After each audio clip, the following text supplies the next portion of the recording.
Beyond my eyes, beyond my ears, beyond my mind, Spirit, I want to see, hear, I want to know. Today, we are talking about what it is to have an expanded or an enlarged sense of being. Not just to have a big head. We all know what it is for people to think that, or to think big of yourself. But to know yourself as not only a physical being, but as a spiritual reality, as an expression of the one life, as part and parcel of the one creation, as is all creation. And not just to know that as an idea or a concept, but to have it as an embodied sense of being, to really demonstrate it. So I want to begin with a survey. The survey was taken a while back by a group called the Jubilee Group. And they took a number of people, one by one, adults and children, but they brought them in only one at a time and set them on a stool in front of the camera. And they asked one question, the same question to each person. And the question is, what would you change about your body if you could? The first one that came in was a woman, and she said, I would change my forehead. The next person that came in was a man, and he said, I would change the size of my ears. The next person said, I would change my eyes. I wish I had bigger eyes. The next person said, I wish I had beautiful, clear skin. The next person said, I wish I didn't have stretch marks. The next one said, I'd get rid of the puffiness in my face. Quite a few said, I want to be taller. And several said, I want to be what? Slimmer. Yeah. So the whole purpose of the survey was to find out, are children or adults, who's more comfortable in their own body? So they asked that question, and these are the kind of responses they got. They did not imagine the responses they would have received when they asked the children. So the first child comes in, and it's a little girl, and they sit her on the stool, and they ask her the question, what would you change about your body if you could? Her eyes lit up. She said, I would have a mermaid tail. Okay, that's one creative little girl. The next one was a little boy. What would you change about your body if you could? He said, I would have a shark mouth with shark's teeth. The next one, what would you have? I'd have the ability to teleport. The next one, I'd have extra pointy ears. The next one, I'd have legs like a cheetah so I could run really fast. And another one, I'd have wings so I could fly. The study said we wanted to find out how adults and children compared to being comfortable in their body. But children taught us that we're thinking of things way too small. So I ask you, if you could change one thing about your body, would you want a mermaid tail? Would you want to teleport? Or just some simple aspect to be changed? Well, I'm not going to ask you today to imagine yourself with a mermaid tail or cheetah legs, but I am going to ask you to know yourself. You know, in ancient Greek, the saying beyond the doors of the temple, translation today says, know thyself. That the greatest thing we can do is come to discover who we are beyond the surface, to know ourselves. In the Christian terminology, it's often referred to as being born again. And in the passages of Scripture, when the words come to be that you must be born again, the person says, but I can't go back into my mother's body and be born again. And that's, yes, we're not talking about another physical birth. We're talking about being born into the awareness and waking up to the truth of who you are. When the one called the Buddha walked the earth and became what many would call awakened, enlightened, meaning that he identified as one with all that is. It's said that he was such a remarkable being that one day when he was walking into the village, several people stopped him and said, "Tell us who you are. Are you a god?" And he said, "No." They said, "Are you a reincarnation of a god?" He said, "No." They said, "Well, are you a wizard?" "No." "Are you a man?" "No." "What are you?" And his reply was, "I am awake." When Jesus asked the disciples, "Who do you say that I am?" He was constantly trying to draw out from them the recognition to realize who each and every one of us are as an expression of all that is. Walt Whitman, the great poet, said, "I am not contained between my hat and my boots. I am large. I contain multitudes." Written in the 1800s, but it tells us that he was in tune with an inner reality, an inner dimension, which is where an expanded sense of being comes from. Unity minister and writer Felicia Searcy wrote a book titled "Do Greater Things." It's based on the passage of Scripture where Jesus is recorded as saying, "The things that I do, you shall do," and what? "And even greater." He never meant to be the icon of our worship. He meant to be the one pointing the way for us to go and pointing us to keep going and to go beyond. The things that I do, you're meant to do them too, and even greater. She writes, Jesus and his contemporaries did not see the world through the same set of lenses. To Jesus, God was personal, intimate, loving, nurturing, life-sustaining. He understood God, the Creator, as the giver, sustainer of life. And Jesus saw himself as the divine Son of God or daughter of God, the divine expression of God, thereby heir to all that God is. And he saw the same thing for those around him at that time and for all to come. From this awareness of himself and this awareness for all humanity, he began to formulate a vision of life. What would it look like if we really knew this about ourselves? Everything he did, he tried to direct their attention and our attention back to the central theme of the kingdom of God or the kingdom of heaven as being within you, meaning that the potential of the divine is within all creation and is within you. To really know that and to begin to live that is to live from an expanded sense of being. Now, I think one of the greatest joys in my life, I love what I do. I truly enjoy being a spiritual seeker and a spiritual finder. I love studying, and I love spiritual study, but I love it in the sense of being able to find from many different traditions, from many different ages, from children to sages, that are pointing to the same perennial truths. And if you look far enough, that's why unity is called unity. Unity doesn't mean that it's the only one that has these truths. Unity says we're looking at some spiritual principles that are found in many traditions, but can be distilled to some very powerful things. And so if you look in many different traditions, you'll find them pointing and giving you pieces to help you sort of cobble together an even greater understanding.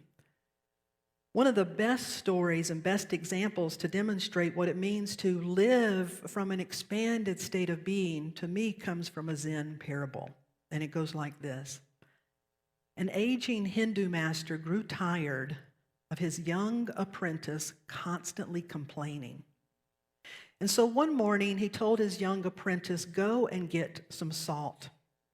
The young man came back with a cup of salt. And he said, "Take some salt and pour it in your hand. And now get a cup of water and put the salt in the cup of water." And the young apprentice did just that. And then the master instructed him, "Now take a drink." And he did, and he grimaced, and he said, "What does it taste like?" And he said, "It's bitter, it's salty, it doesn't taste good." And he said, "Bring the salt and come with me." And then they walked a short distance to the edge of the river. He said, "Pour the same amount of salt in your hand." And now this time, pour it into the river and stir it in the river. Now take the water and drink and tell me how it tastes. And the young man did that, and he tasted it. And he said, it's delicious, it's refreshing. And the Zen teacher said, the pain of life is pure salt, no more, no less. The amount of pain in life remains the same, exactly the same. But the amount of bitterness we taste depends on the container we put it in. So the only thing you can do is what you are born to do, to enlarge your sense of being and stop being only the cup and become the river. Such a powerful demonstration of what it means to live. And it's not that we're not the cup. I like to say that you're the lampshade and the light. This is not about suppressing the body or the senses or denying that this beautiful physical, mental, emotional being is pure spirit. It is your spiritual vessel, your vehicle. It's not anything that you have to get rid of. It's something that we actualize when we realize that, yes, this is the lampshade, the outer cup, and yet I'm illumined by the light or by the river of life, whichever analogy you prefer to use. So I want to look at it today through three, I like to break it down in bite-sized pieces. If we are opening to what it means to live from an expanded sense of awareness, to really know ourselves and to live from that reality of being, that understanding of our identity and of all beings, how do you begin to make it practical in your life? Well, there is three ways that you can sort of begin to channel this down is, number one, through your sense of purpose. Number two, through your relationship with your potential. And number three, your presence. Your purpose, your potential, your presence. If you are honest, have you ever wondered, what is my purpose in life? Have you ever felt like you had your purpose and then something changed and now you're back to the starting? What is my purpose now? And then maybe you had it a second or third time and then something yet again happens and now you're wondering one more time, now what's my purpose? Yeah, I see a lot of heads. There's something in our society called an empty nest syndrome. Parents, mothers in particular, who know yourself as a role, totally focused on taking care of these baby birds, these children of yours. And when they fly the nest and they're gone, the question that often hits is, what do I do now? It's a very, very normal thing. A person's health changes. Someone in the family comes, someone in the family goes. You had the job of your dream, and then COVID happened, and now that industry doesn't even exist again. It's just the way of life. We find ourselves asking, what is my purpose? And how do I have fulfillment in my purpose? So, another story. Stories always tell it best. From the Jewish tradition, one day a rabbi was teaching a group of high school students. One student raised their hand and said, "Rabbi, I feel that I have a special job, a special role in the world, but I don't know what that job is." Now, that's a pretty astute high school student already asking, what is my purpose? What's my job going to be? The rabbi looked at the students and she asked to the whole class, okay, what do you think the most important job in the world is? So they began to shout out things. The first person said, president. The next person said, no, a doctor, a scientist, a parent, a mother or a father. Someone said a farmer. Someone who wanted brownie points said a rabbi, asking these things. And the rabbi said, okay, so you think those are important, but let's go a little bit deeper. She said, do you know what was considered the most important job in ancient times? No one did. And she said it was the lamp lighter. It was the one with the long pole that would light the lamps, that would light the lamps in the temple, that would light the lamps everywhere. They were considered precious and special, and that was actually considered the most important job because they would light the way for others to see, the lamplighter. Well, the student that had asked the question said, well, that's all great, and I hear you, but we don't have lamplighters today, and I still want to know what my purpose is. And that's when the rabbi said, I hope you'll really hear me. What your job in this life will be may vary. Some of you may know from the beginning you were born to be an engineer and you're going to be an engineer all your life. Some of you may know what your job is. Some of you may have many different jobs. She said some of you are going to have a lot of different roles throughout your life. But the important thing to remember is that your purpose never changes and that your purpose is to be a lamp lighter. That your purpose, no matter what you're doing, is to be a person that sees through and beyond the lampshade and remembers the light and remembers my light and does all that I can to live in that awareness of enlightenment and to carry that about.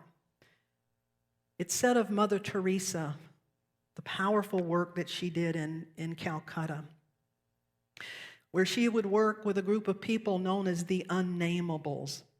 In that society, the lowest of the caste system, the poor people, the street people, the people who were hurt. Those people would be brought and left on the street. Quite often, she'd go to them and get them off the street. And they would come in sick and dirty.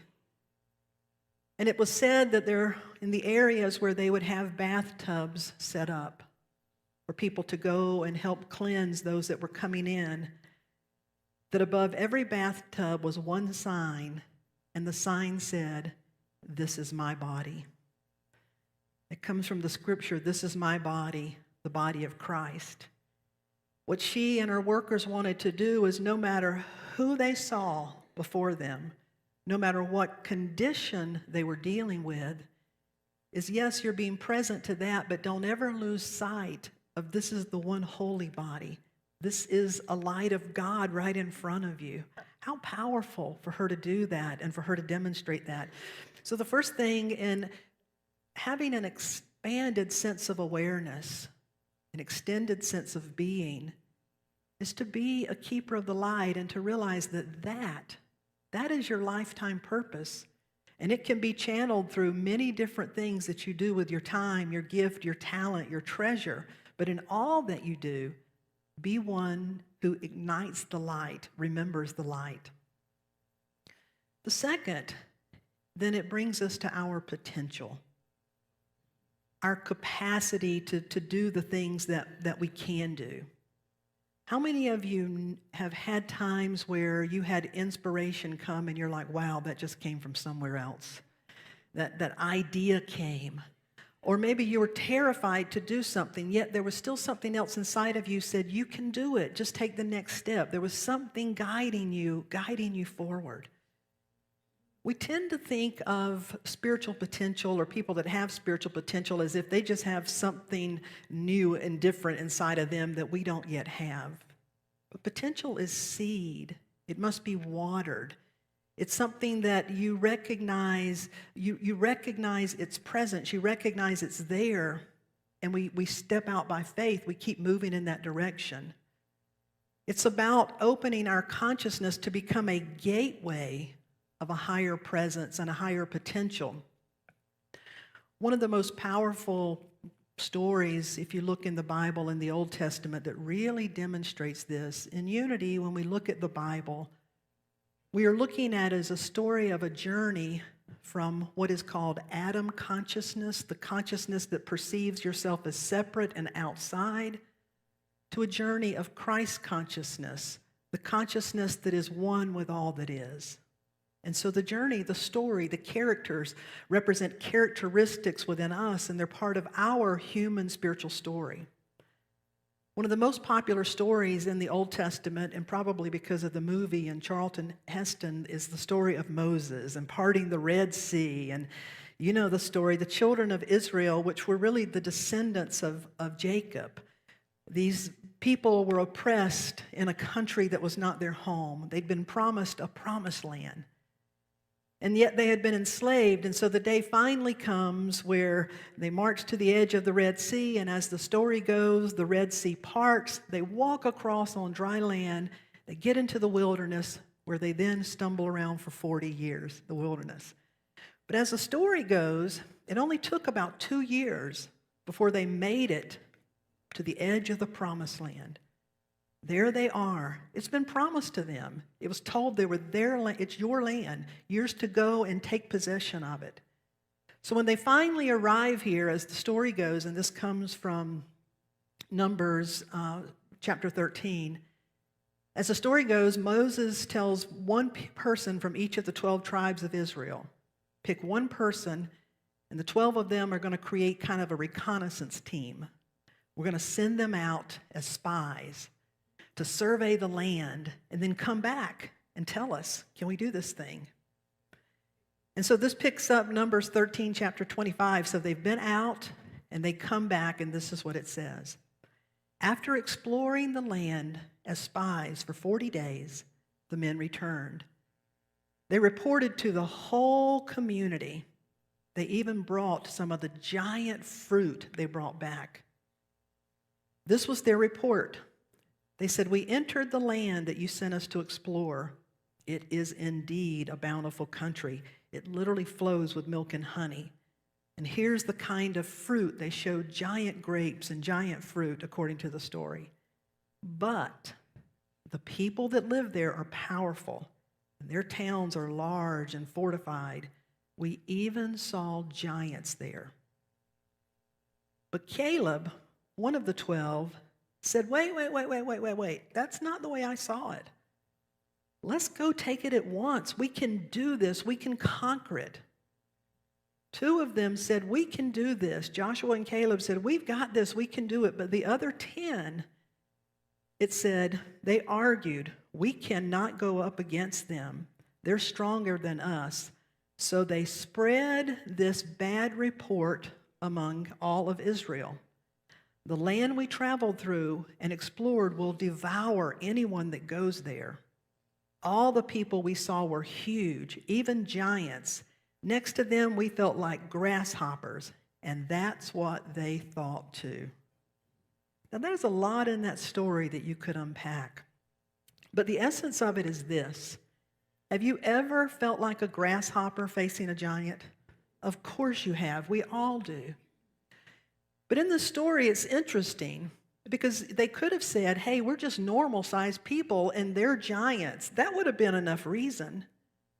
But we have a tendency, there's a part of us, there's the ego part of us that wants to be, it compares, it wants to be really big, better than, less than, really big, really small. And so they said, we're like grasshoppers and they're like giants. They didn't even acknowledge they're regular, normal-sized people.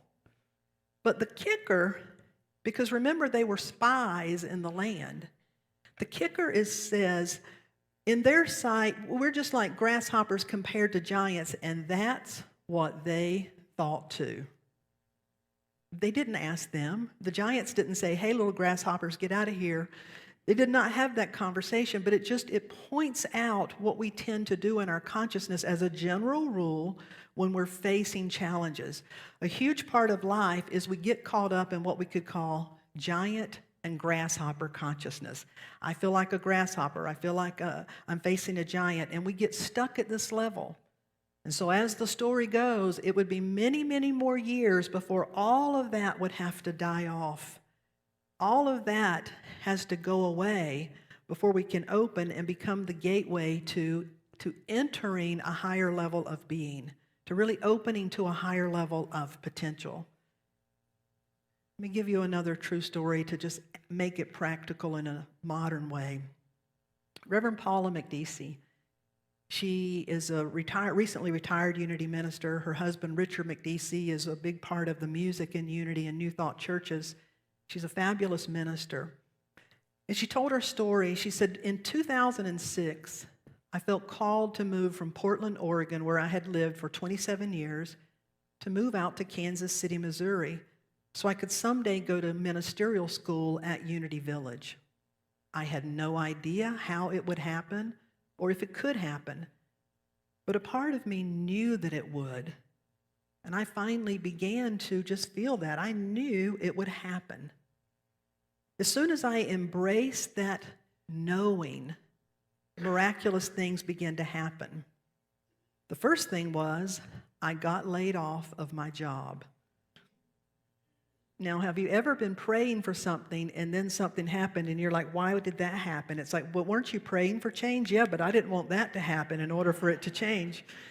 I got laid off my job, which created a blank slate. My son told me that after graduating from the University of Oregon, he was going to move to New York. My daughter decided to go to college at the University of Missouri, just 2 hours from Kansas. Then people and resources started showing up right and left to help orchestrate this change, this move in my life. The caper came when I was having an exit interview at the company that had let me go. She asked me my plans, and so I claimed it. Well, I'm planning to move to Kansas City. But there's one big thing. She said, I have a horse, and I have no idea how I'm going to get my horse to Kansas City. The HR person said, wait a minute, where did you say you're moving? And she said, the town is called Lee's Summit, Missouri. She said, we just hired a new employee, and I'm almost positive she came from Lee's Summit, Missouri, and I know she has a horse. She said, shall we go talk to her, which we did. That new employee not only knew how to transport my horse, with whom, and which best stable would be boarding them. She knew all that I needed. And Paula said, I knew that synchronicity, that level of potential opened up because I got beyond the grasshopper and the giant thinking. I said, yes, I know if this is mine to do, then the next step will be revealed, and then the next, and then the next. Sarah, would you come give us that song? A gateway to greater potential. The first thing we talked about is a higher purpose. That purpose is to be light. The second is to realize that you ignite potential with your will, with your intention, with your willingness, and with your beginning to take the steps. The third part of that then is presence. This past Wednesday night, we had a class, and the class was on wisdom as an aspect of our spiritual being. And one of the questions I ask is, have you ever seen a child that demonstrated a wisdom that far exceeded their years? How many of you have seen a child demonstrate wisdom? That's what happened Wednesday night. There were some powerful stories told, but to me, one of the most that just really touched me was a mother who said, I have a child that's autistic. And the way the autism manifests in my particular child is the child is always moving, cannot be still. And they said, but when that child was young, one day my husband was very sick, and my husband was laying on the sofa at home just in pain and incredibly sick. And my autistic son went over to him and kind of backed in and curled his little body up into my husband's curled up self. And the little child who normally can't stop shaking was able to become calm and become a presence of healing, become a presence of love, become a presence of compassion. You see, there's something within us that knows that we are the way for this presence to come through. We are the way for love and for compassion, but it's up to us to take the small steps. And sometimes you'll dismiss it because you feel like, well, that's not that grand. It's not really going to matter. I ask you to think again. Every presence, every acknowledgement of light, every step in faith sparks all that you are. So the final true story, you'll show that picture. Gregory Locke stepped onto a subway in Manhattan on a Saturday night. When he stepped into that particular subway car, he said swastikas were drawn on every single window. Not only were there swastikas, but there were terrible messages of anti-Semitic hate for Jews. He said the train was silent as everyone kind of stared at each other, uncomfortable and unsure what to do, and yet surrounded by all of that ugly hate written all over it. Locke says, and then one man stood up and said, hand sanitizer gets rid of Sharpie. He said, does anybody have any hand sanitizer? Gregory Locke said everybody started pulling through purses, pockets, coats.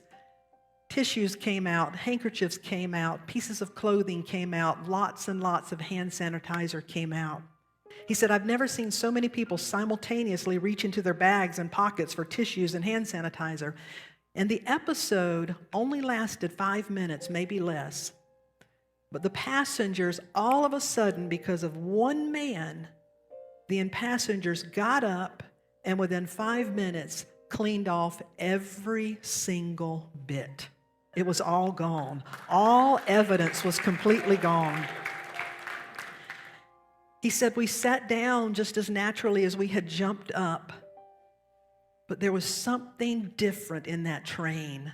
There was a presence that was real, that had come to life because one man had the courage to stand up and say, I have an idea.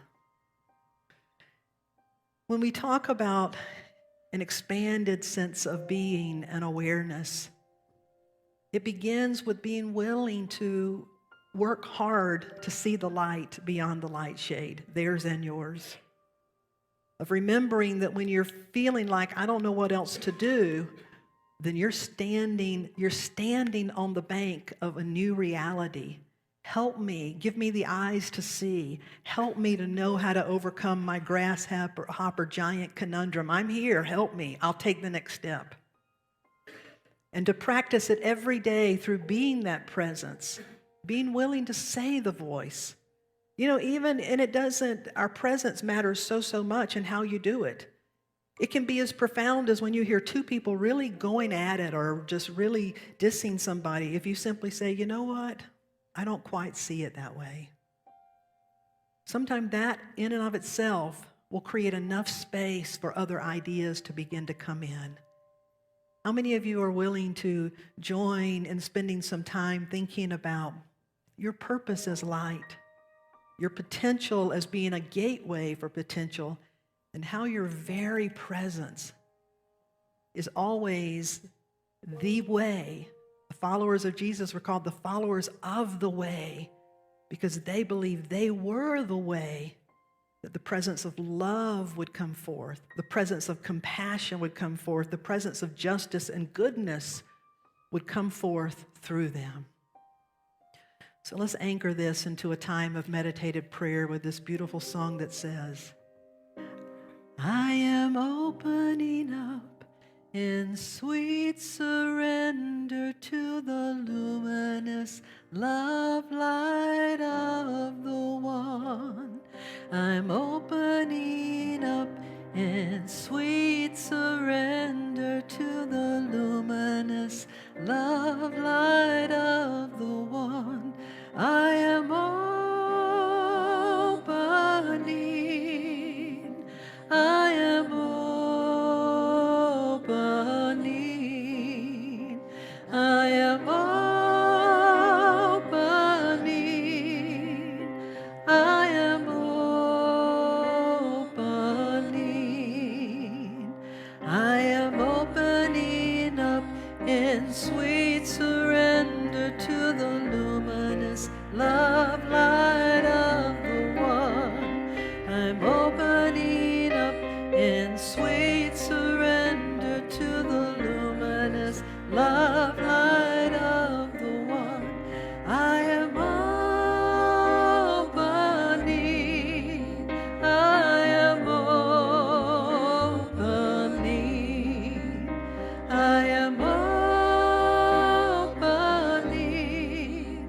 I am opening. I invite you to close your eyes for just a moment. Listen to these words by Joel Goldsmith from the book Practicing the Presence. I am the expression of the one, manifestation of the one. that what we call God, God's own being. The one is revealing itself on earth as my being, manifesting as my mind, my life, my soul, my spirit. I, in the midst of me, is mighty. I, the great I am that I am, the indwelling presence within me, goes before me to make the crooked places straight. I am within me is with me in the deep waters. I am within me is beside me in the fiery furnace. I am is the way, the truth, and the life. I, in the midst of me, is the only true power. And I, in the midst of me, embodies all the God power there is.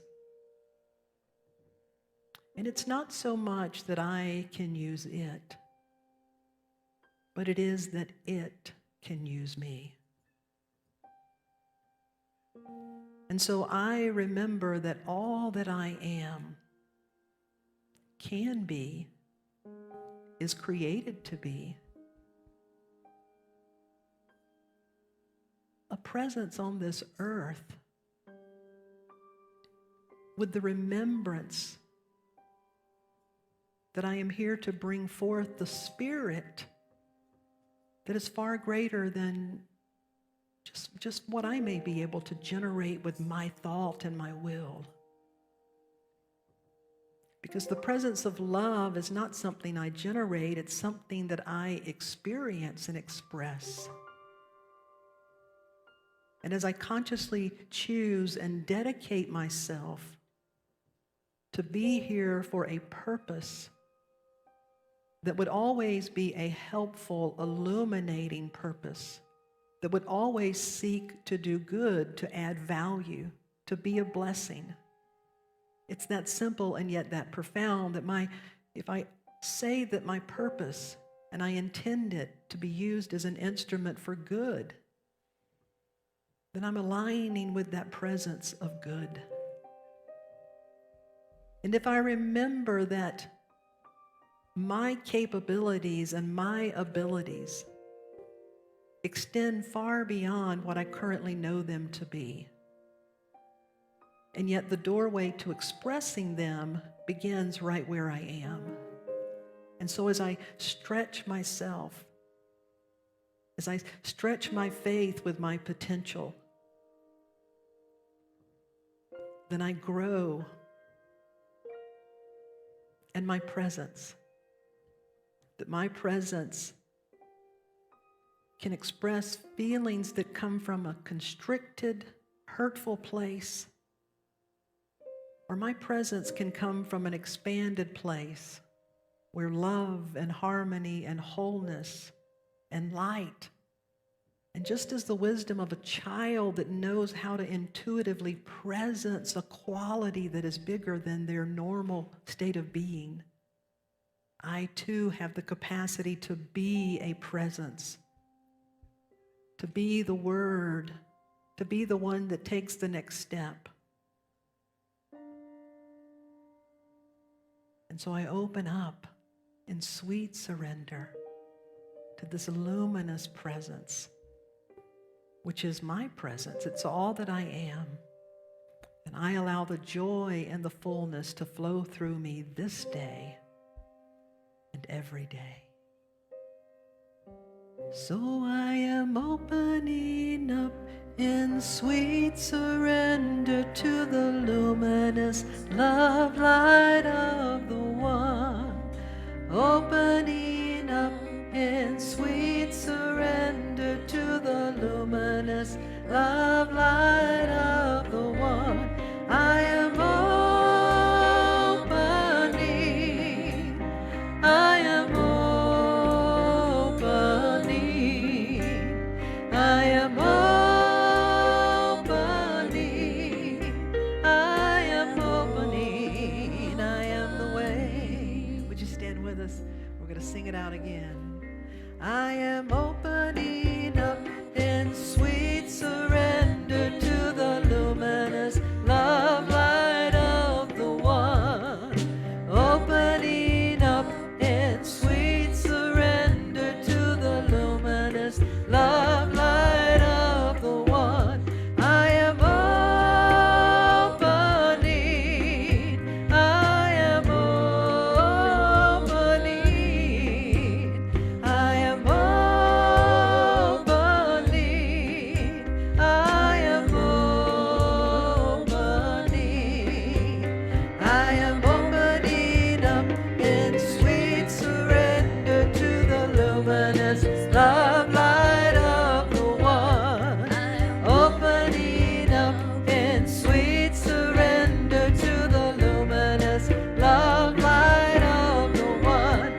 that song is made to change gears and get faster to remind you I can change gears.